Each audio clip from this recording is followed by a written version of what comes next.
কক্সবাজারের টেকনাফে অভিযান চালিয়ে ৩টি রাইফেল ও ১৯০ রাউন্ড গুলি উদ্ধার করা হয়েছে। রোববার রাতে উপজেলার নীলা এলাকায় নৌবাহিনী অভিযান চালায়। নৌবাহিনী জানায় তাদের একটি বিশেষায়িত ফোর্স সহ দুটি দল নীলা ইউনিয়নে ফুলের ডেইল এলাকায় অভিযান চালায়।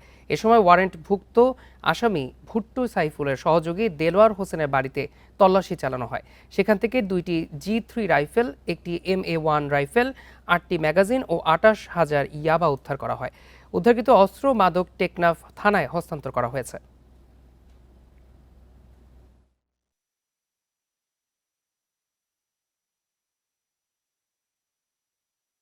নৌবাহিনীর আভিযানিক দল অত্যন্ত পেশাদারিত্বের সাথে বাড়িটিতে তল্লাশি পরিচালনা করে দুইটি G3 রাইফেল ও একটি MA1 রাইফেল, 8টি ম্যাগাজিন ও সর্বমোট ১৯০ রাউন্ড তাজা গোলাবারুদ ও 10 রাউন্ড খালি কার্তুজ উদ্ধার করে।